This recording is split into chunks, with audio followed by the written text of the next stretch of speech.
నమస్తే, welcome to VMR logics. నేను మీ జ్యోతి. ఈరోజు జూన్ 7కి సంబంధించిన కరెంట్ అఫైర్స్ డిస్కస్ చేసే ముందు ఆస్పిరెంట్స్ అందరికీ ఒక ఇంపార్టెంట్ అనౌన్స్మెంట్ ఏంటంటే, ఎవ్రీ మండే విఎంఆర్ లాజిక్స్లో ఆఫ్లైన్ బ్యాచ్ అనేది స్టార్ట్ అవుతుంది. అండ్ ఇంకొక ఇంపార్టెంట్ అనౌన్స్మెంట్ ఏంటి అంటే, విఎంఆర్ సార్కి సంబంధించిన అర్థమెటిక్ టాపిక్స్ అనేవి అప్డేట్ అవుతున్నాయి. సో ఎవ్రీ కాన్సెప్ట్లోనూ కొత్త మోడల్స్తో అప్డేటెడ్ వర్షన్ లాంచ్ చేయడం జరుగుతుంది. So that you can crack any exam with ease of preparation and simple logics.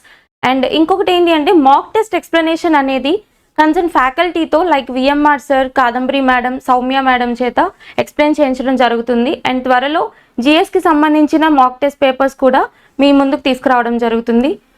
So ఎవరికైనా ఏదైనా డౌట్ ఉంటే ఇవి మా ఆన్లైన్ అండ్ ఆఫ్లైన్ నంబర్స్, వీటికి కాల్ చేసి మీ క్వైరీస్ అన్నీ సాల్వ్ చేసుకోవచ్చు. So coming to our next topic, EPI. EPI అంటే nothing but environmental performance index 2024. అసలు ఈ ఇండెక్స్ ఏంటో చూడడానికంటే ముందు మనకి నంబర్ ఆఫ్ ఇండెక్సెస్ అనేవి న్యూస్లోకి వస్తుంటాయి కదా, వాటిని ఎలా సెగ్రిగేట్ చేసి చదువుకోవాలి అంటే, కొన్ని ఇండిసెస్లో కంట్రీ అనేది టాప్లో ఉంటే బెస్ట్ పర్ఫార్మెన్స్ అన్నట్టు, కొన్ని ఇండిసెస్లో లీస్ట్ నుంచి ఉంటే బెస్ట్ పర్ఫార్మెన్స్ అన్నట్టు. అంటే అది దేని మీద ఇస్తున్నారో కరెక్ట్గా కాన్సెప్ట్ అనేది తెలుసుకుంటే మనకి ఈజీ అవుతుంది. సో ఇప్పుడు ఇక్కడ చూస్తున్న ఎన్వైర్మెంటల్ పర్ఫార్మెన్స్ ఇండెక్స్ అనేది దేని గురించి అంటే, దాన్ని మనం పర్యావరణ సూచి అని పిలుస్తాము.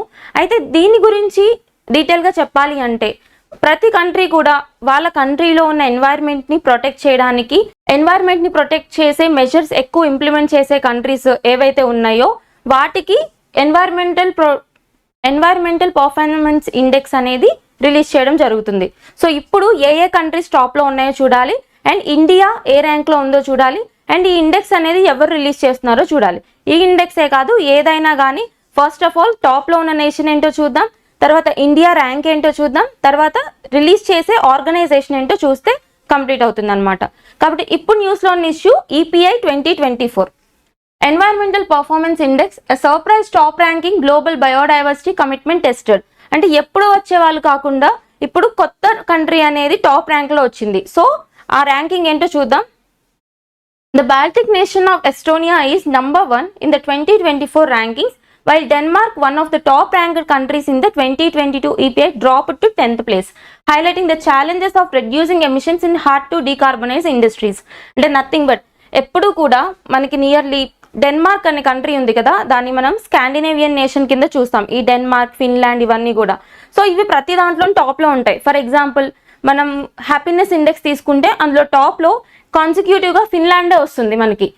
అండ్ ఇక్కడ డెన్మార్క్ అనేది ఎప్పుడు కూడా ఎన్వైర్మెంటల్ ఇండెక్స్లో మెజారిటీ ఆఫ్ టైమ్స్ టాప్లో ఉండేది.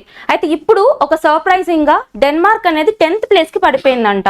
అంటే ఆ కంట్రీలో ఉన్న ఎన్వైర్మెంటల్ మెజర్స్ తగ్గిపోయాయని ఇక్కడ చెప్తున్నారు. సో డెన్మార్క్ అనేది 10th ప్లేస్కి వెళ్ళిపోయింది కదా, ఇప్పుడు ఫస్ట్ ప్లేస్కి ఏ కంట్రీ వచ్చింది అంటే బాల్టిక్ నేషన్ అయిన ఎస్టోనియాకి ఇప్పుడు ఫస్ట్ ప్లేస్ వచ్చింది. సో టాప్ నేషన్ ఏంటి? ఎస్టోనియా. ఎప్పుడు టాప్లో ఉండే కంట్రీ డెన్మార్క్ అనేది 10th ప్లేస్కి వెళ్ళిపోయింది. ఓకే, సో నెక్స్ట్ పాయింట్ ఏంటి అంటే, ఇండియా ఏ ర్యాంక్లో ఉందో చూద్దాం. Emissions in the world's largest economies such as the US are falling too slowly are still rising such as China, Russia and India, which is ranked 176th. అంటే చూడండి, ఇక్కడ China, Russia, India మూడు ఒక ర్యాంక్ని పంచుకున్నాయి. ఆ rank ఏంటి అంటే 176th rank. Okay, ఎంత India ఏ ర్యాంక్లో ఉంది అని అడుగుతారు. 176th ర్యాంక్లో ఉంది. సో ఇప్పుడు ఈ ఇండెక్స్ ఎవరు రిలీజ్ చేస్తున్నారో చూద్దాం. It was established in 2002. Environmental performance index released by world economic forum. World economic forum తెలుసు కదా మనకి, ఆ వరల్డ్ ఎకనామిక్ ఫోరం రిలీజ్ చేస్తుంది ఎన్వైర్మెంటల్ పర్ఫార్మెన్స్ ఇండెక్స్ని. ఎవరెవరితో కలిసి అంటే ఏల్ యూనివర్సిటీతో కలిసి రిలీజ్ చేస్తుంది. So it is released by World Economic Forum in partnership with the Yale Center for Environmental Law and Policy and Columbia University Center for International Earth Science Information Network. Just statements రూపంలో అడిగితే ఇట్లా కొంచెం డీటెయిల్గా అడిగే chance ఉంది. First India rank ఏంటో చూడండి, టాప్లో ఎవరున్నారో చూడండి, ఎప్పుడు ఉండే డెన్మార్క్ ఏ పొజిషన్లో ఉందో కూడా చూడండి, ఎందుకంటే ఇంపార్టెంట్ నేషన్ కాబట్టి. తర్వాత ఎవరు రిలీజ్ చేస్తున్నారు, ఎవరు పార్ట్నర్షిప్తో రిలీజ్ చేస్తున్నారు చూస్తే సరిపోతుంది. ఈ ఇండెక్స్లో, ఎన్వైర్మెంటల్ ప్రొటెక్షన్ ఇండెక్స్లో ఎంత టాప్లో ఉంటే అంత మంచిది అన్నట్టు. ఓకే, అంటే వాళ్ళు ఎక్కువ ఎన్వైర్మెంటల్ ప్రొటెక్టివ్ మెజర్స్ పాటిస్తున్నారు కంట్రీలో అని. Next concept monetary policy tools. మనకి మానిటరీ పాలసీ టూల్స్ అంటే అసలు ఇది న్యూస్లోకి ఎందుకు వచ్చింది అంటే రిజర్వ్ బ్యాంక్ ఆఫ్ ఇండియా ఉంది కదా, రిజర్వ్ బ్యాంక్ ఆఫ్ ఇండియా యొక్క వర్క్ ఏంటి, మానిటరీ పాలసీ టూల్స్ని రివ్యూ చేస్తూ ఉంటుందన్నమాట. అంటే ఫర్ ఎగ్జాంపుల్ ఈ మానిటరీ పాలసీ టూల్స్ అంటే ఆ reserve bank of India control చేస్తుంది కదా, అంటే అసలు కాన్సెప్ట్ ఏంటో చూద్దాం. బేసిక్ ఎకానమీలోకి వెళ్ళి మనకి ఇన్ఫ్లేషన్ అని ఒక కాన్సెప్ట్ ఉంది కదా, అంటే ద్రవ్యోల్బణం అని పిలుస్తాం తెలుగులో. సో ఇన్ఫ్లేషన్ అంటే ఏంటి, too much money chasing two few goods, అంటే ఎక్కువ మనీ పెట్టినా మనకి తక్కువ గూడ్సే రావడం, నథింగ్ బట్ అక్కడ మనీ యొక్క వాల్యూ అనేది తగ్గిపోయింది, గూడ్స్ వాల్యూ అనేది పెరిగిపోయింది అనమాట. సో ఇది ఇన్ఫ్లేషన్ యొక్క కండిషన్. ఎక్కడైనా కానీ గూడ్స్ యొక్క వాల్యూ పెరిగిపోయి మనీ వాల్యూ తగ్గిపోయి ఎక్కువ మనీ పెట్టాల్సి వస్తే ఒక గూడ్ని కన్జ్యూమ్ చేసుకోవడానికి ఆ యొక్క కండిషన్ని మనం ఇన్ఫ్లేషన్ అని పిలుస్తాం ఎకానమీలో, అంటే ద్రవ్యోల్బణం అని పిలుస్తాం. ఇలా జరుగుతున్నప్పుడు ఏమవుతుంది అంటే మనీ సర్క్యులేషన్ అనేది ఎక్కువైపోతుంది, మార్కెట్లో మనీ సర్క్యులేషన్ అనేది పెరిగిపోతుంది అనమాట. సో ఈ ఇండికేషనే మనకి ఇన్ఫ్లేషన్కి ఒక డైరెక్ట్ ఇండికేషన్. ఏంటి, మార్కెట్లో మనీ సప్లై పెరిగిపోవడాన్ని ఇన్ఫ్లేషన్ అని కూడా మనం పిలుస్తాం. కాబట్టి ఇప్పుడు ఇన్ఫ్లేషన్ని తగ్గించాలి, ఎందుకంటే ఇన్ఫ్లేషన్ ఉండడం వల్ల మనీ వాల్యూ తగ్గిపోతుంది, గూడ్స్ వాల్యూ పెరిగిపోతుంది, కాబట్టి గూడ్స్ యొక్క షార్టేజ్ వచ్చే ఛాన్స్ ఉందన్నమాట. కాబట్టి దీన్ని కర్బ్ చేయడానికి మానిటరీ పాలసీ టూల్స్ అనేవి ఆర్బీఐ అనేది రివ్యూ చేస్తూ ఉంటుంది. సో ఈ కాన్సెప్ట్ ఏంటో చూద్దాం. అసలు మానిటరీ పాలసీ టూల్స్ అంటే ఏంటి, మనం రెపో రేట్ అని, రివర్స్ రెపో రేట్ అని, ఎస్డిఆర్ అని చెప్పేసి, తర్వాత మార్జినల్ స్టాండింగ్ ఫెసిలిటీ అని నంబర్ ఆఫ్ మానిటరీ పాలసీ టూల్స్ని చదువుకుంటాం ఎకానమీలో. ఇప్పుడు ఇక్కడ న్యూస్లోకి వచ్చిన మానిటరీ పాలసీ టూల్ ఏంటి అంటే repo rate. So repo rate యొక్క వాల్యూ అనేది యాజ్ ఇట్ ఈస్ మెయింటైన్ చేస్తుంది ఆర్బీఐ, ఇంకా ఏమీ చేంజ్ తీసుకురాలేదు అని ఒక ఆర్టికల్ కవర్ అయింది. అంటే ఇంతకు ముందు ఎంత ఉందో అంతే మెయింటైన్ చేస్తుందంట, ఏమీ తగ్గించలేదు పెంచలేదు రెపో రేట్ వాల్యూ. సో ఇప్పుడు ఈ కాన్సెప్ట్ చూసాం కదా, అసలు బేసిక్లో రెపో రేట్ అంటే ఏంటో చూద్దాం. The repo rate is the interest rate commercial banks pay to the reserve bank of India when borrowing money from the RBI. Okay, ఇదేంటంటే నథింగ్ బట్ మనం ఆర్బీఐ నుంచి అంటే రిజర్వ్ బ్యాంక్ ఆఫ్ ఇండియా నుంచి commercial banks ఏవైతే amount borrow చేసుకుంటాయో, అంటే money borrow చేసుకుంటాయో, వాటి మీద commercial banks ఆర్బీఐకి పే చేసే ఇంట్రెస్ట్ రేట్ ఉంటుంది కదా, ఆ ఇంట్రెస్ట్ రేట్ని రెపో రేట్ అని పిలుస్తారు. రివర్స్ రెపో రేట్ అంటే ఏంటి, దీనికి రివర్స్. ఎప్పుడైనా ఆర్బీఐ కమర్షియల్ బ్యాంక్స్ నుంచి ఎక్సెస్ ఉన్న అమౌంట్ని తీసేసుకున్నప్పుడు, బికాస్ సర్క్యులేషన్ని తగ్గించడానికి ఎక్సెస్ అమౌంట్ని తీసేసుకున్నప్పుడు ఏమవుతుంది, ఈ ఆర్బీఐ కూడా కొంత ఇంట్రెస్ట్ని కమర్షియల్ బ్యాంక్స్కి పే చేస్తుంది అనమాట. అలా పే చేస్తున్న రేట్ని రివర్స్ రెపో రేట్ అని పిలుస్తారు. ఇది కాన్సెప్ట్ క్లియర్ కదా.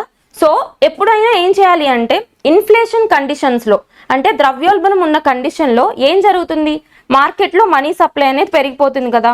సో ఇప్పుడు మార్కెట్లోంచి మనీ సప్లైని ఎక్స్ట్రాక్ట్ చేసేయాలి, అంటే ఎక్సెస్ ఉన్న మనీని అబ్జార్బ్ చేసుకోవాలి. అలా చెయ్యాలి అంటే అసలు ఏం చేయాలి అంటే ఆర్బీఐ ఏం చేయాలి అంటే ఈ యొక్క రెపో రేట్స్ని, రివర్స్ రెపో రేట్స్ని పెంచాలి, ఇంక్రీజ్ చేయాలన్నమాట. అలా ఇంక్రీజ్ చేయడం వల్ల ఏమవుతుంది, ఇంట్రెస్ట్ రేట్ అనేది పెరిగిపోతుంది. ఇంట్రెస్ట్ రేట్ పెరిగిపోయినప్పుడు ఏమవుతుంది అంటే బ్యాంక్స్ అనేవి లోన్స్ ఎక్కువ ఇవ్వవు, నథింగ్ బట్ ప్రజలు లోన్స్ ఎక్కువ తీసుకోవడానికి ఇంట్రెస్ట్ చూపించరు, బికాస్ ఇంట్రెస్ట్ రేట్స్ ఎక్కువ ఉంటాయి కాబట్టి. అలా ఇంట్రెస్ట్ చూపించినప్పుడు మార్కెట్లో మనీ సర్క్యులేషన్ అనేది తగ్గుతుంది కదా, అలా తగ్గినప్పుడు ఇన్ఫ్లేషన్ అనేది కంట్రోల్ అవుతుంది అనమాట. ఇది మనకి బేసిక్ కాన్సెప్ట్. సో అది చూడండి. అండ్ రెపో రేట్ ఎంతగా మెయింటైన్ చేస్తున్నారు అంటే 6.5% దగ్గరే మెయింటైన్ చేస్తున్నారు, ఏమీ చేంజ్ చేయలేదు అని ఒక కాన్సెప్ట్ వచ్చింది. అండ్ ఇక్కడ ఆర్బీఐ గురించి వచ్చింది కాబట్టి మనం ఆర్బీఐ కూడా ఎలా ఎస్టాబ్లిష్ అయిందో చూద్దాం. ఆర్బీఐ అనేది ఒక చట్టం ద్వారా ఎస్టాబ్లిష్ అయింది. ఏంటది, reserve bank of India act of 1934. ఈ యాక్ట్ ప్రకారం 1935 నుంచి ఆర్బీఐ అనేది ఇంప్లిమెంటేషన్లోకి రావడం జరిగింది. Okay, and coming to our next concept, Indian origin astronaut Sunita Williams flies to space for the third time. మనకు తెలుసు కదా, మన ఇండో ఆరిజిన్ ఆస్ట్రోనాట్ అంటే ఇండియాలో మూలాలున్న ఒక అమెరికాకి సంబంధించిన ఆస్ట్రోనాట్ ఎవరు, సునీతా విలియమ్స్. ఆవిడ ఇప్పుడు థర్డ్ టైం మళ్ళీ స్పేస్లోకి వెళ్తున్నారు అని ఒక ఆర్టికల్ వచ్చింది. సో అసలు ఫస్ట్ 2 times ఎప్పుడు వెళ్ళారో చూద్దాం, అండ్ ఇప్పుడు స్పేస్లో ఎక్కడికి వెళ్తున్నారో చూద్దాం, ఎవరితో కలిసి వెళ్తున్నారో చూద్దాం.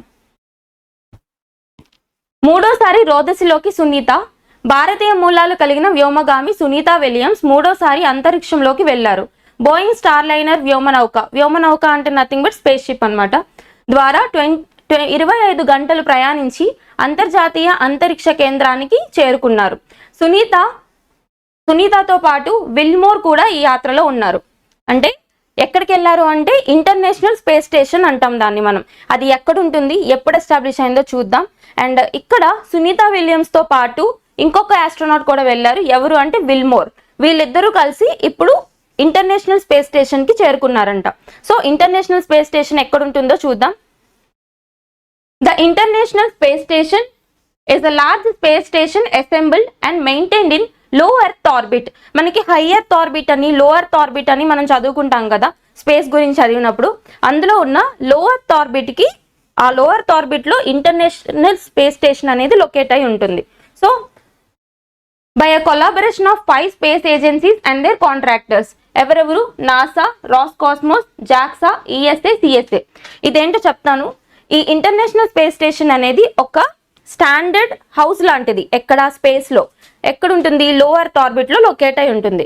అయితే దీన్ని ఎవరెవరు కలిసి అక్కడ ఎస్టాబ్లిష్ చేసుకున్నారు అంటే 5 స్పేస్ ఏజెన్సీస్ కలిసి ఎస్టాబ్లిష్ చేశారు. ఆ 5 స్పేస్ ఏజెన్సీస్ లో ఎవరెవరు ఉన్నారో అడుగుతారు. ఒకటి రాస్కాస్మోస్. రాస్కాస్మోస్ అంటే రష్యాకి సంబంధించిన స్పేస్ ఏజెన్సీ అన్నమాట. అండ్ నాసా అంటే యుఎస్ఏకి సంబంధించిన space agency. Next one JAXA.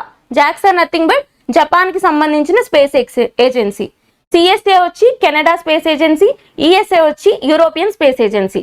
ఈ 5 కంట్రీస్ కలిసి ఐఎస్ఎస్ ని ఎస్టాబ్లిష్ చేసుకున్నాయి లో ఎర్త్ ఆర్బిట్ లో. ఇందులో ఇండియా ఉందా అంటే లేదు. అంటే ఇండియాకి సంబంధించిన ఇస్రో లేదు.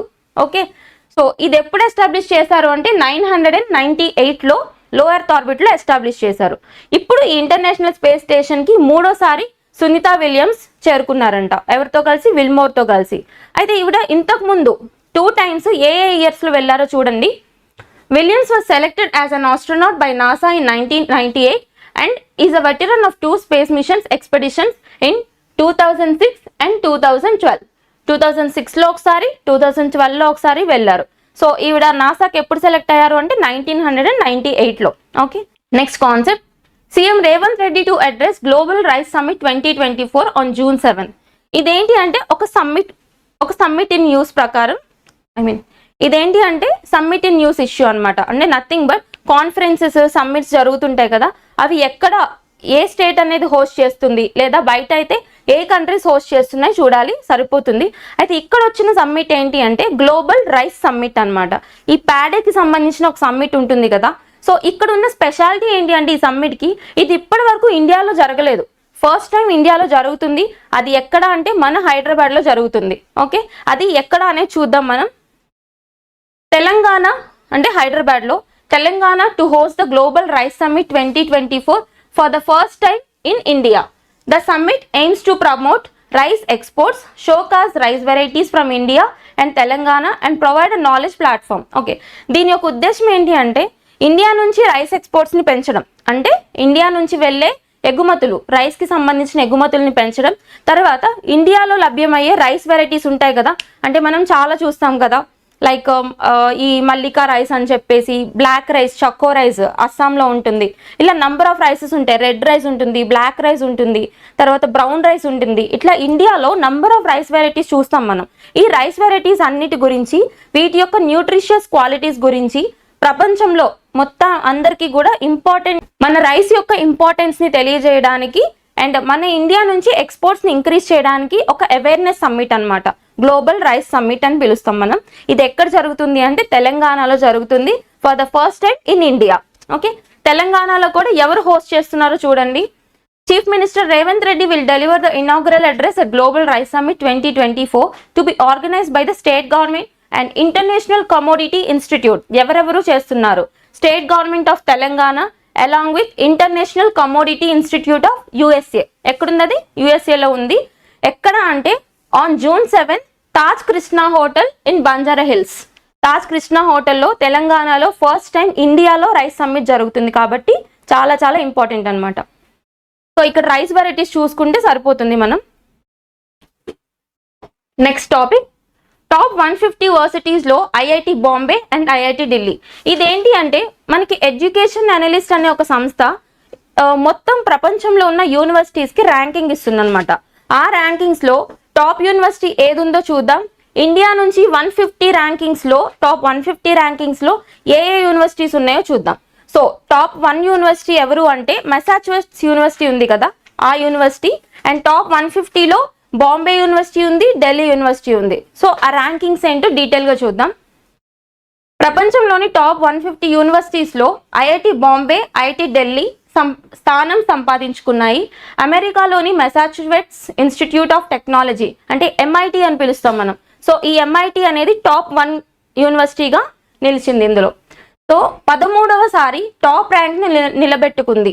అంటే కాన్సిక్యూటివ్గా మొత్తం ఫస్ట్ నుంచి తీసుకుంటే కాన్సిక్యూటివ్గా 13th టైం టాప్ ప్లేస్లో ఉన్న యూనివర్సిటీ ఏది అంటే MIT university of America.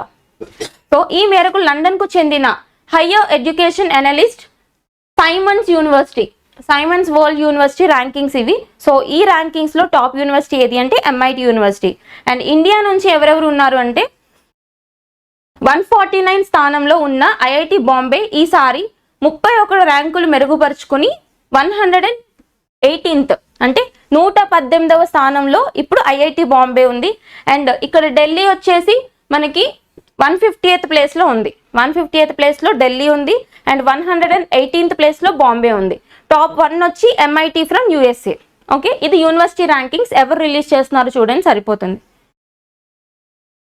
Next concept మినిమాటమ్ 3. ఈ మినిమాటమ్ 3 అంటే ఏంటి అంటే సూపర్సోనిక్ క్షిపణిని పరీక్షించిన అమెరికా. క్షిపణి అంటే మిసైల్ కదా. సో ఒక మిసైల్ని అమెరికా డిఫెన్స్ టెస్ట్ చేసింది అనమాట. ఓకే, ఆ మిసైల్ నేమ్ ఏంటి అనేది చూద్దాము. అసలు ఈ సూపర్సోనిక్ మిసైల్ అంటే ఏంటి, బ్యాలిస్టిక్ మిసైల్ అంటే ఏంటో చూద్దాం ఒకసారి. వాషింగ్టన్ అగ్రరాజ్యం అమెరికా అత్యంత అధునాతన ఖండాంతర బ్యాలిస్టిక్ క్షిపణి మినిమాటమ్ 3ని విజయవంతంగా పరీక్షించింది. ఇక్కడ చూడండి, ఖండాంతర బ్యాలిస్టిక్ క్షిపణి అంటే nothing but inter continental ballistic missile. Divide చేసి చదవండి ఒకసారి.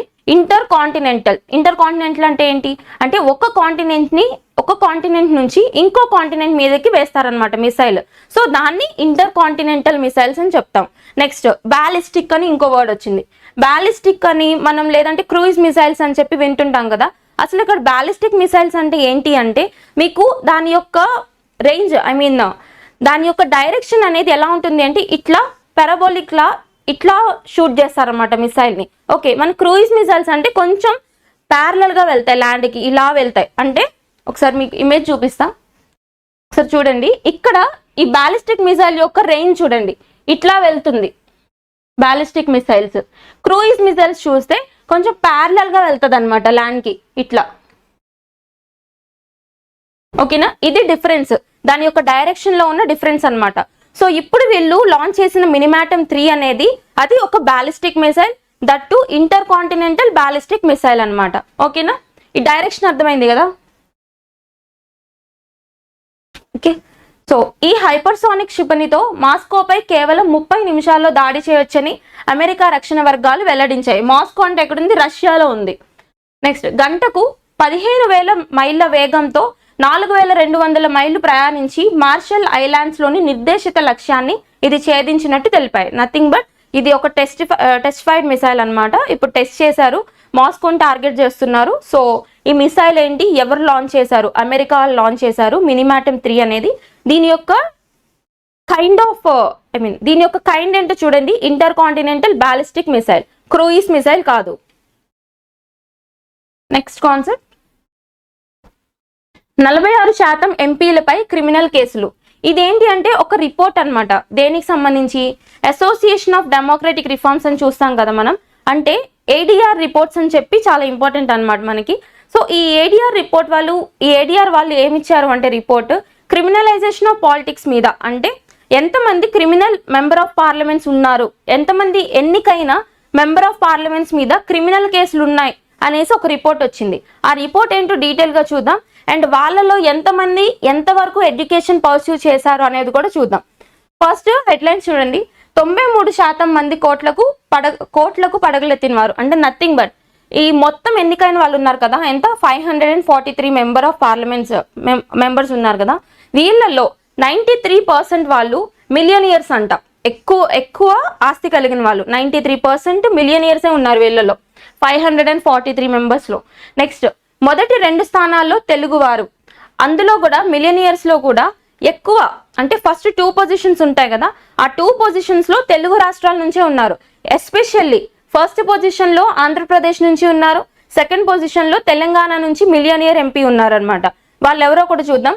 అండ్ 105 మంది విద్యార్హత 5 నుంచి 12వ తరగతి అంటే మొత్తం 543లో 105 మెంబర్స్ యొక్క ఎడ్యుకేషనల్ క్వాలిఫికేషన్స్ అనేవి ఇంటర్ లోపే ఉన్నాయంట. 5th క్లాస్ నుంచి ఇంటర్ లోపు ఉన్నాయి. సో ఈ రిపోర్ట్ ఏంటో చూద్దాం. లోక్సభకు ఎన్నికైన 543 మంది నూతన ఎంపీలో 251 అంటే 46% మందిపై క్రిమినల్ కేసులు ఉన్నాయి. ఎంతమంది మీద క్రిమినల్ కేసులు ఉన్నాయి చూడండి. స్టేట్మెంట్స్ లో ఇంపార్టెంట్ అడుగుతారు, ఇది పాలిటీలో కరెంట్ ఇష్యూ అనమాట. అంటే మొత్తం 543లో 251 అంటే 46% అందరి మీద క్రిమినల్ కేసులు ఉన్నాయంట. నెక్స్ట్ వీరిలో 27 మంది దోషులుగా తేలిన వారు, నేరాభియోగాలు ఎదుర్కొంటున్న వారు దిగువ సభ సభ్యులుగా ఉండడం ఈ దఫానే ఎక్కువని ప్రజాస్వామ్య సంస్కరణల సంఘం నివేదిక వెల్లడించింది. అంటే ఇప్పటి వరకు ఎవ్రీ ఇయర్ ఇస్తారు కదా ఇలాంటి రిపోర్ట్స్, కానీ కంపారిటివ్ గా చూసుకుంటే 18th లోక్సభలో మాత్రమే ఎక్కువ మంది క్రిమినల్ కేసులు ఉన్న ఎంపీస్ ఉన్నారంట, అంటే కంపారిటివ్లీ మిగతావి చూసుకుంటే. నెక్స్ట్ ఇక్కడ చూడండి ఎవరెవరు ఉన్నారో. మొదటి 3 స్థానాల్లో ఉన్న ఎంపీల్లో 2 తెలుగు రాష్ట్రాలకు చెందిన వారే కావడం గమనార్హం. గుంటూరు నియోజకవర్గం అంటే గుంటూరు కాన్స్టిట్యువెన్సీ ఉంటుంది కదా, అక్కడి నుంచి ఎవరున్నారు, ఎన్నికైన టీడీపీ నేత చంద్రశేఖర్ పెమ్మసాని తెలుసు కదా, ఆయన ఆస్తి విలువ 5,705 కోట్లుగా ఉంది. ఈయన ఫస్ట్ ప్లేస్ లో ఉన్నారు మొత్తం ఉన్న ఎంపీస్ లో. సెకండ్ ప్లేస్ లో తెలంగాణలోని చేవెళ్ల నుంచి విజయం సాధించిన బీజేపీ నేత కొండా విశ్వేశ్వర్ రెడ్డి ఆస్తుల మొత్తాన్ని 4,500 కోట్లుగా పేర్కొన్నారు. ఈయన సెకండ్ ప్లేస్. థర్డ్ ప్లేస్ కూడా చూడండి, 3వ స్థానంలో ఉన్న నవీన్ జిందల్ స్టీల్స్ తెలుసు కదా, ఈయన 3వ స్థానంలో ఉన్నారంట. సో ఫస్ట్ 3 పొజిషన్స్ లో ఎవరెవరు ఉన్నారో చూడండి. ఫస్ట్ వచ్చేసి ఆంధ్రప్రదేశ్ కి చెందిన ఆయన, సెకండ్ తెలంగాణ, 3వ ఆయన నవీన్ జిందల్. వీళ్ళు ముగ్గురు ఈ యొక్క మిలియనియర్స్ లిస్ట్ లో టాప్ లో ఉన్నారు. అండ్ 93% వచ్చేసి మొత్తం మిలియనియర్సే ఉన్నారంట. తర్వాత మొత్తం 46% ఎన్నికైన వాళ్ళలో 46% మీద క్రిమినల్ కేసెస్ ఉన్నాయంట. నెక్స్ట్ వన్, ఈ యొక్క 105 members with in 5th to 12th qualification లోనే ఉన్నారని రిపోర్ట్ చెప్తుంది. ఇంకొంచెం డీటెయిల్ గా చదవండి, సో స్టేట్మెంట్స్ లో కవర్ అవుతుంది. నెక్స్ట్ కాన్సెప్ట్, ఇది స్పీషీస్ ఇన్ న్యూస్ కింద ఇంపార్టెంట్ అనమాట. ఏంటి అంటే కెట్యూపా నిపాలెన్సిస్ అంటే ఏంటంటే నథింగ్ బట్ ఇది సైంటిఫిక్ నేమ్. ఇది ఒక ఔల్, మనకు తెలుసు కదా. ఔల్ అంటే ఏంటి, గబ్బిలం. ఓకే, సో అది ఎక్కడ లభ్యమైంది, దాని యొక్క ఇంపార్టెన్స్ ఏంటో చూద్దాం. Pench tiger reserve in Maharashtra recently documented the first photograph of spot bellied eagle owl Ketupa nipalensis. ఎక్కడంట, పెంచ్ టైగర్ రిజర్వ్ ఎక్కడుంది, మహారాష్ట్రలో ఉంది. ఇది ఏ టైగర్ రిజర్వ్ ఎక్కడుంది, లొకేషన్స్ అనేవి చాలా ఇంపార్టెంట్, మ్యాచ్ ద ఫాలోయింగ్ లో చూసుకోవాలి. సో ఇక్కడ ఈ కెట్యూపా నిపాలెన్సిస్ అనే ఒక స్పాట్ బిల్డ్ ఈగల్ ఔల్ ఎక్కడ లభ్యమైంది, ఎక్కడ కనిపించింది ఫస్ట్ టైం అంటే మనకి పెంచ్ టైగర్ రిజర్వ్ లో కనిపించింది. So this large bird of prey inhabits diverse environments like forest and savannas across India, Sri Lanka, south east Asia. మేజర్గా ఎక్కడెక్కడ కనిపిస్తుందో చూడండి. తర్వాత recognisable by its rich brown colouration and striking white spotted pattern. దాని యొక్క body pattern చెప్తున్నారు, brown colouration తో white strikes తో ఉంటుందంట. చూడండి ఇక్కడ ఇమేజ్ లో brown colouration with white strikes. It's nocturnal apex predator feeding on various prey. మనకు తెలుసు కదా నాక్టర్నల్ అంటే ఈ ఔల్స్ అనేవి ఎప్పుడు కూడా నైట్ టైం తిరుగుతూ ఉంటాయి అనమాట. ఆ వర్డ్ ని మనం సైంటిఫిక్ గా నాక్టర్నల్ అని పిలుస్తాం. అంటే నైట్ రివాల్వింగ్ యానిమల్స్ ని నాక్టర్నల్ యానిమల్స్ అని చెప్తారు. ఓకేనా. Next, classified as least concern by IUCN. It comes protection under India's wild life protection act 1972. అంటే వైల్డ్ లైఫ్ ప్రొటెక్షన్ యాక్ట్ 1972 కింద లీస్ట్ కన్సర్న్ గా తీసుకున్నారు దీన్ని. ఓకే, సో ఇది అసలు ఏంటి, it is a spot bellied eagle owl అనమాట. ఎక్కడ లభ్యమైంది, ఎక్కడ కనిపించింది అంటే Pench tiger reserve of Maharashtra. Okay, next concept, ఇది IIT న్యూస్ అనమాట. IIT Dharwad unveils innovative fire rescue drone. ఇదేంటి అంటే ఫైర్ రెస్క్యూకి సంబంధించిన ఒక డ్రోన్ ఇన్నోవేషన్. సో ఇదేంటి అంటే IIT ధార్వాడ్ కి సంబంధించిన ఒక ఇన్నోవేషన్. ఆ ఇన్నోవేషన్ ఏంటి అంటే ఒక డ్రోన్ అనమాట. డ్రోన్ ని సింథసైజ్ చేశారు. ఆ డ్రోన్ దేనికి సంబంధించింది అంటే ఫైర్ రెస్క్యూకి సంబంధించింది. ఓకేనా. IIT ధార్వాడ్ ఎక్కడ ఉంటుంది, కర్ణాటకలో ఉంటుంది. ఐఐటీస్ అనేవి చాలా ఇంపార్టెంట్. మనకి ఇప్పుడు ప్రెసెంట్ ఇండియాలో 23 ఐఐటీస్ ఉన్నాయి. Next, a group of teachers and students at the Indian Institute of Technology IIT Dharwad directed by Sudhir Siddhapureddy and Amir Mullah with funding from Tihan Foundation. Tihan Foundation తెలుసు కదా, వాళ్ళ funding తో IIT Hyderabad has created a drone for fire rescue assistance. అంటే ఎవరెవరితో కలిసి అంటే TiHAN institute and IIT Hyderabad వీళ్ళిద్దరి cooperation తో కలిసి ఫైర్ రెస్క్యూ డ్రోన్ ని తయారు చేసిన ఐఐటి ఏది అని అడిగితే అది IIT ధార్వాడ్. అసలు ఈ ఫైర్ రెస్క్యూ డ్రోన్ ఎలా యూజ్ అవుతుందో చూడండి. Thermal drones assist fire fighters with hotspot identification, fire spread tracking and flame intensity assessment by evaluating temperature differences in the acquired photos, especially at night or in low visibility situations. ఏంటి అంటే thermal drones or fire resistant drones ఏంటి అంటే వాటి work ఇది available అయిన photos బట్టి, drone తీసిన photos బట్టి అక్కడ ఉన్న ఫైర్ యొక్క టెంపరేచర్ రేంజెస్ ఎంత ఉంది అని ఫైర్ ఫైటర్స్ ఎవరైతే ఉంటారో అంటే ఈ రెస్క్యూ ఆపరేటర్స్ ఉంటారు కదా వీళ్ళకి ఇన్ఫర్మేషన్ ఇస్తుంది అనమాట, ఎంత లెవెల్లో అక్కడ టెంపరేచర్ అనేది ఉంది అని. ఎస్పెషల్గా లో విజిబిలిటీ ఉన్న ఏరియాస్లో, తర్వాత నైట్ టైమ్ రెస్క్యూ ఆపరేషన్స్లో ఇది చాలా యూజ్ అవుతుందని చెప్తున్నారు. ఎవరు ఇన్నోవేట్ చేశారు, దేని గురించి ఇన్నోవేట్ చేశారని చూస్తే సరిపోతుంది. నెక్స్ట్, భద్రతా మండలికి Pak, Denmark, Greece, Panama, Somalia ఇవేంటి అంటే మనకి ఫస్ట్ ఆఫ్ ఆల్ భద్రతా మండలి అంటే ఏంటో చూద్దాం. యునైటెడ్ నేషన్ సెక్యూరిటీ కౌన్సిల్ అని వింటాం కదా మనం, అంటే యుఎన్ఓ కింద ఉంటుంది ఇది. లైక్ మనకి ఇప్పుడు ఈ యుఎన్ఎస్సిలో ఎన్ని మెంబర్స్ ఉంటాయి, మొత్తం 15 మెంబర్స్ ఉంటారు. 5+10 అని చెప్పాలి మనం, అంటే 5 వచ్చి పర్మనెంట్ మెంబర్స్, 10 వచ్చి టెంపరీ మెంబర్స్. వీళ్ళు రొటేట్ అవుతూ ఉంటారనమాట. ఓకే, 5 మెంబర్స్ పర్మనెంట్ గా ఉంటారు, 10 మెంబర్స్ వచ్చి టెంపరీగా ఉంటారు. ఈ టెంపరీ మెంబర్స్ ఎవరైతే ఉంటారో వాళ్ళు 2 years డ్యూరేషన్కి వచ్చి రొటేట్ అవుతూ ఉంటారనమాట. సో అలా రొటేట్ అవుతూ ఎవరెవరు ఇప్పుడు న్యూస్లోకి వచ్చారో చూద్దాం టెంపరీ మెంబర్స్ లిస్ట్లోకి. భద్రతా మండలిలో 2 ఏళ్ల సభ్యత్వం కోసం గురువారం జరిగిన రహస్య బ్యాలెట్లో పాకిస్తాన్, డెన్మార్క్, గ్రీస్, పనామా, సొమాలియాలు గెలుపొందాయి. 193 సభ్య దేశాలు గల ఐరాస జనరల్ అసెంబ్లీ, UNGA అంటారు ఐరాస జనరల్ అసెంబ్లీ అంటే. సో UNGA ఈ 5 దేశాలను ఎంపిక చేయడం ఖాయమే. భద్రతా మండలిలో మొత్తం 15 సీట్లు ఉండగా 15 నేను చెప్పాను కదా 5+10 అనమాట, అంటే 5 వచ్చి పర్మనెంట్, 10 వచ్చి టెంపరీ. ఓకే, ఈ యుఎన్ఎస్సిలో 15 మంది ఉంటారు, మొత్తం 15 సీట్లు ఉండగా వాటిలో 5 వీటో అధికారం గల శాశ్వత సభ్య దేశాలు. ఈ వీటో అధికారం అంటే ఏంటి, ఏదన్నా ఒక రిజల్యూషన్ పెట్టారు అంటే యుఎన్ఎస్సిలో అప్పుడు ఏమవుతుంది అంటే మొత్తం ఉన్న కంట్రీస్ అన్ని వాటికి ఒప్పుకున్నా కానీ వీటో పవర్ ఉన్న 5 కంట్రీస్ ఏవైతే ఉంటాయో like USA, UK, France, Russia, China, ఈ 5 కంట్రీస్ ఉంటాయి కదా వీటికి వీటో పవర్ ఉంది పర్మనెంట్ మెంబర్స్ కి. సో ఈ వీటో పవర్ ఉన్న కంట్రీస్ ఏంటి, వీటిలో ఏదైనా కానీ ఆ రిజల్యూషన్ ని అపోజ్ చేస్తే, ఇన్ కేస్ అందరూ యాక్సెప్ట్ చేసినా ఒక్క కంట్రీ అయినా అపోజ్ చేసింది అంటే ఆ రిజల్యూషన్ చెల్లదు ఇంకా. ఓకేనా, సో అది వీటో పవర్ అంటే. అవి ఏమేమి దేశాలు అంటే America, Russia, China, Britain, France అన్నమాట. మిగతా 10 దేశాలను 2 ఏళ్ల పాటు తాత్కాలిక సభ్యులుగా ఎన్నుకుంటారు. 10 కంట్రీస్ రొటేట్ అవుతూ ఉంటాయని చెప్పాను కదా 2 years కి మారుతూ, అది. ఈ సీట్లను ప్రాంతాల వారీగా కేటాయిస్తారు. ఈసారి ఆఫ్రికా బృందం సొమాలియాను ప్రతిపాదించింది. ఆసియా పసిఫిక్ దేశాల తరపున పాకిస్తాన్ ప్రతిపాదించారు. Latin America, Caribbean group Panama పేరును ప్రతిపాదించింది. అండ్ డెన్మార్క్, గ్రీస్లు ఐరోపా తరపున నామినేట్ అయ్యాయి. ఎక్కడెక్కడి నుంచి ఏమేమి నామినేట్ అయ్యాయో చెప్తున్నారు. ఇప్పుడు మాక్సిమం వీటికి కన్ఫర్మ్ అయిపోయినట్టే, ఈ టెంపరీ మెంబర్షిప్ అనేది కన్ఫర్మ్ అయిపోయినట్టే. సో ఇది చూడండి యుఎన్ఎస్సి అంటే ఏంటో చూడండి, మెంబర్స్ ఎవరెవరు ఉంటారు, వీటో పవర్ ఎవరికి ఉంది, అండ్ టెంపరీగా ఎవరెవరు వస్తున్నారు, ఇప్పుడు ఎవరు వచ్చారో చూడండి. తర్వాత ఇండియా అనేది మనకి 2022లో ఇండియా అనేది మనకి 2021 నుంచి 2022 ఎండింగ్ వరకు 2 years మెంబర్షిప్గా ఉంది. అది ఇండియా మెంబర్షిప్ తీసుకోవడం 8వ అనమాట. ఓకే, నెక్స్ట్ ఇది కూడా ఒక ఇన్నోవేషన్ ఐఐటి మద్రాస్కి సంబంధించి. IIT Madras researchers show that natural minerals are broken by water droplets to form nanoparticles. ఇది దేనికి సంబంధించింది అంటే నథింగ్ బట్ ఒక నానో పార్టికల్ ఇన్నోవేషన్కి సంబంధించిన ఒక రీసెర్చ్ అనమాట. ఎవరు ఇది ఇన్నోవేట్ చేశారు అంటే IIT మద్రాస్. ఎక్కడుంది, తమిళనాడులో ఉంది.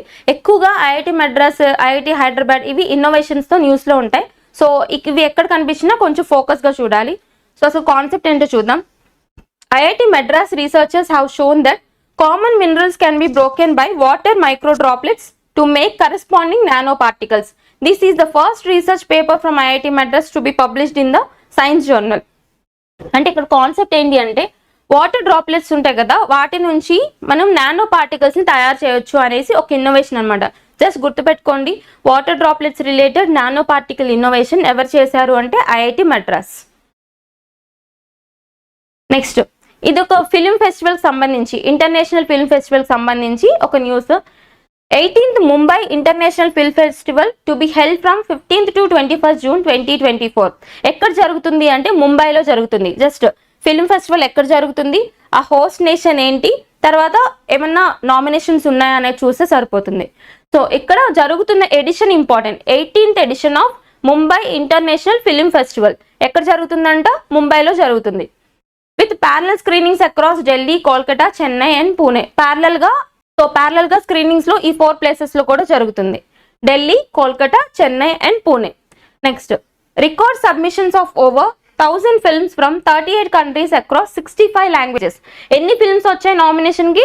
1000 ఫిల్మ్స్ ఫ్రమ్ 38 కంట్రీస్, 38 దేశాల నుంచి 1000 ఫిల్మ్స్ వరకు వచ్చాయంట. ఎన్ని languages? 65 languages.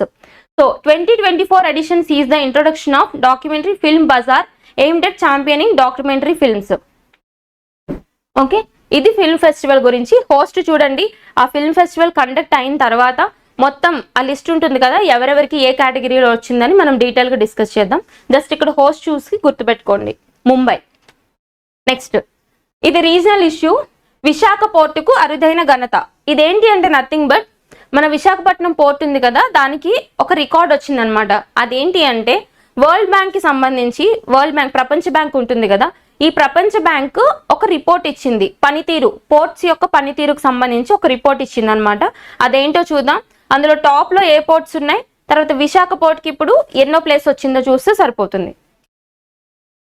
Next, Visakha port authority మరో అరుదైన ఘనత సాధించింది. ప్రపంచ బ్యాంక్ రూపొందించిన కంటైనర్ పోర్ట్ల పనితీరు, అంటే కంటైనర్స్ పర్ఫార్మెన్స్ ఇండెక్స్ అంటారు కదా, సో అది అందులో టాప్ 30లో టాప్ 20లో స్థానం సంపాదించింది. ఏ పోర్ట్? విశాఖ పోర్ట్. అందులో కంటైనర్స్ పర్ఫార్మెన్స్ ఇండెక్స్ ఎవరు రిలీజ్ చేస్తారు అంటే మనకి వరల్డ్ బ్యాంక్ అనేది రిలీజ్ చేస్తుంది.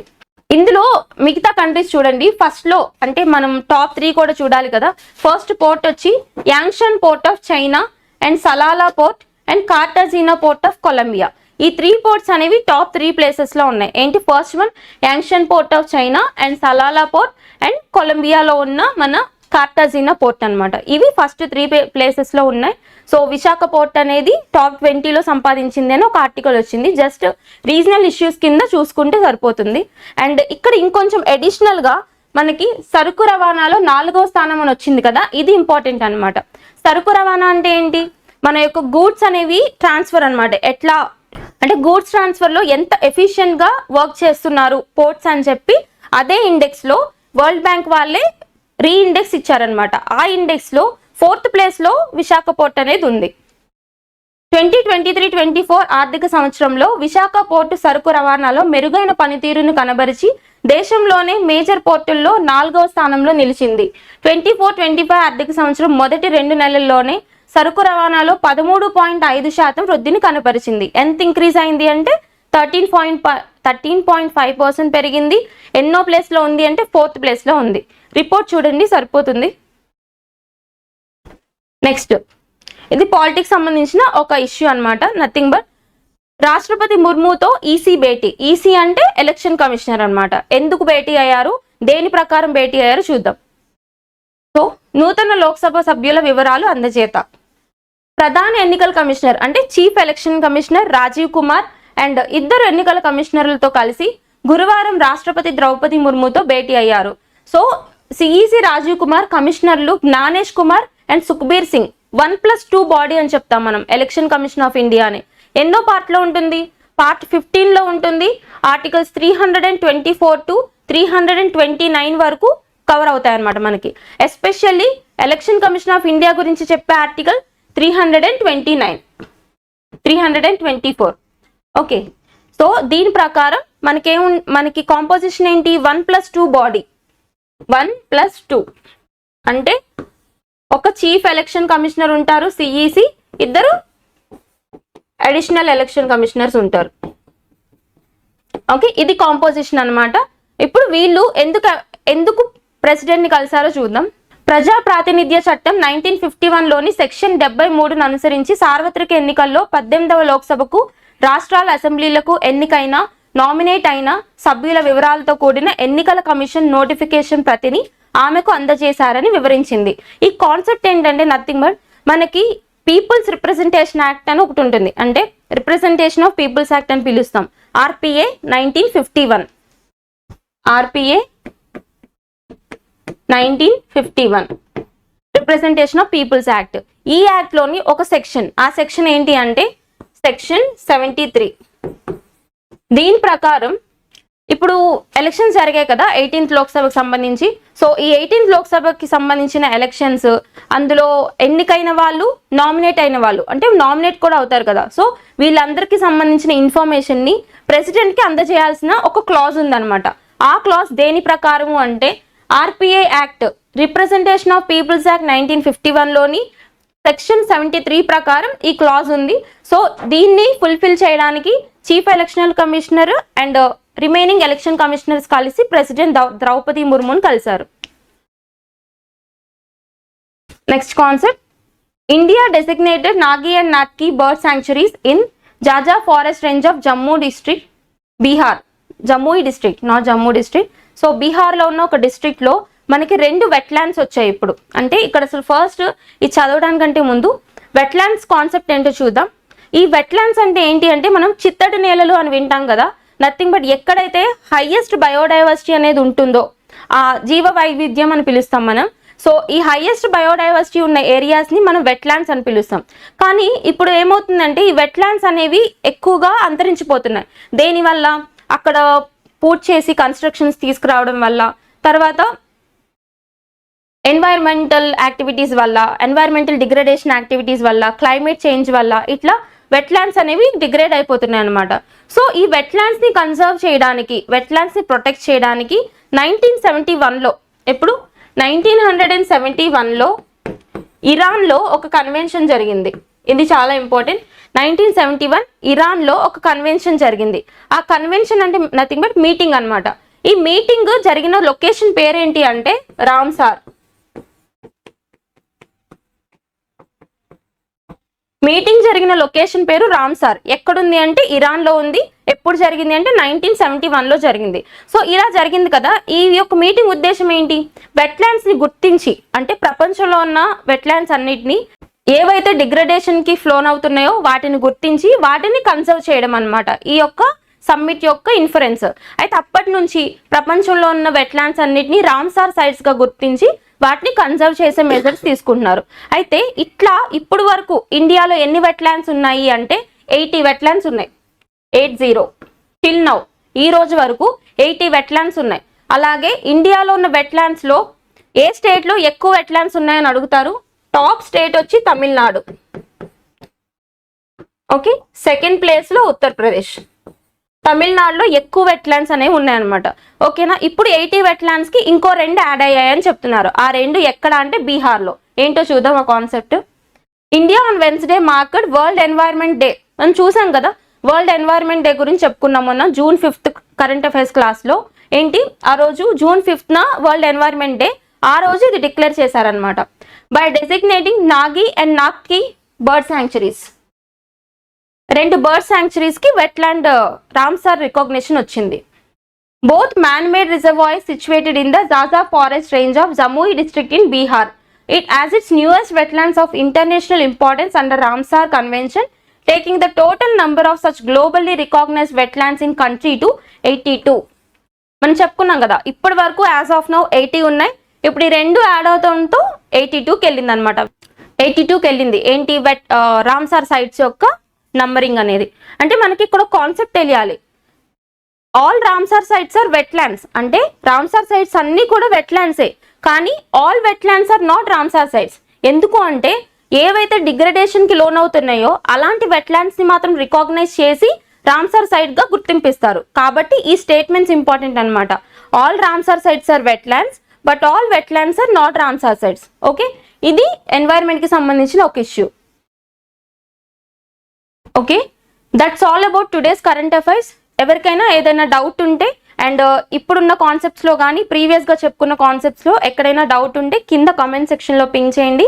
ఇంకా డీటెయిల్గా ఎక్స్ప్లెయిన్ చేసే ప్రయత్నం చేస్తాం. Okay, keep learning. Thank you.